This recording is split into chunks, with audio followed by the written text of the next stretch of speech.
দেখবে গৃহস্থ আশ্রম যদি না থাকে তাহলে সনাতন ধর্মের ভালো সন্তান জন্ম হবে না। ভালো সন্তান জন্মগ্রহণ না করলে পৃথিবীটাকে রক্ষা করবে কে? এই যে নিত্যানন্দ মহাপ্রভু আসলেন, একজন ভালো সন্তান জন্মগ্রহণ করবে আমাদের সনাতন ধর্মে। বাড়ি বাড়ি গিয়ে মন্দির হইল। তো প্রথমে আমি বলেছিলাম যে আমাদের ধর্মটা গোলযোগ হয় মৃত্যুর সময়, কিন্তু আমরা যদি প্রথমেই সচেতন হয়ে যাই তাহলে আমি মনে করি যে শেষে আর গোলযোগ হওয়ার কোনো চান্স থাকবে না। আজকে মানুষ মারা গেলে নিয়ে গোলযোগ, কিন্তু একটা সন্তান উৎপাদন করতে গেলে কিভাবে একটা ভালো সন্তান আমরা উৎপাদন করব এই আলোচনা সচরাচর কোথাও হয় না। আমরা জানি যে একটা সন্তানকে দশবিধ সংস্কার দিতে হয়। আচ্ছা বাবা বলেন তো, এই দশবিধ সংস্কারের মধ্যে আমরা কয়টা সংস্কার করি? একটা করি অন্নপ্রাশন, আর একটা করি বিবাহ। ওই দিনে উপনয়ন থেকে শুরু করে যা কিছু আছে আমরা ওই দিনেই দিয়ে দিই।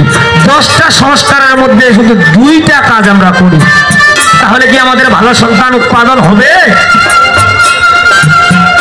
তাহলে ভালো সন্তান উৎপাদন করতে গেলে পুঞ্জিকাতে যদি আমরা দেখি যতগুলা তারিখ আপনারা দেখবেন, সর্বপ্রথম দেওয়া আছে গর্ভধান। আমরা যদি গর্ভধানের দিনটা দেখে সন্তান নেওয়ার চেষ্টা করি, আমরা যদি পুংসবন অনুষ্ঠান করি, আমরা যদি সীমান্ত উন্নয়ন করি, আমরা যদি জাতকর্ম করি, আমরা যদি নামকরণ করি, আমরা যদি সঠিকভাবে অন্নপ্রাশন করি, আমরা যদি সঠিকভাবে সমাবর্ধন করি, আমরা যদি সঠিকভাবে উপনয়ন দেই, আমরা যদি সঠিক সময়ে বিবাহ দেই, তাহলে আজকে আমাদের সনাতন ধর্মের যে সন্তানগুলা উঠতেছে তারা আমাদের সনাতন ধর্ম সম্পর্কে কিছু বুঝতে পারবে। প্রথম থেকেই যখন ওরা ধর্মের প্রতি আকৃষ্ট হবে, গুরু ভক্তি করার চেষ্টা করবে, পিতা মাতাকে ভক্তি করার চেষ্টা করবে, আমার মনে হয় ওই সন্তান কখনোই খারাপ কাজ করতে পারে না।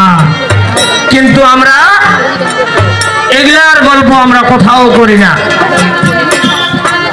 আমরা এগুলা গল্প কোথাও করি না।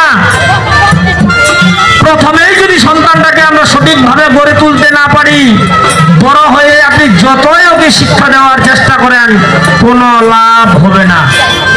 কেন?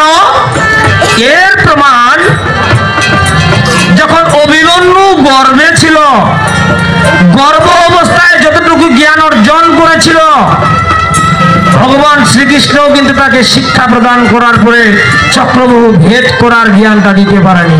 স্বয়ং ভগবান শ্রীকৃষ্ণ দিতে পারেনি। আমরা কতটুকু দিতে পারি বাবা? আমি সবাইকে অনুরোধ করব যেন অন্তত আমাদের দশবিধ সংস্কারটার সম্পর্কে একটু আমরা অগ্রসর হই।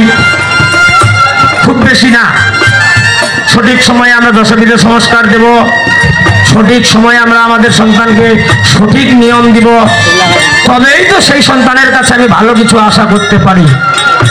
আর যদি আমি ওই সন্তানকে সুশিক্ষাটুকু দিতে না পারি, বড় হয়ে তো সে গোলযোগ করবেই।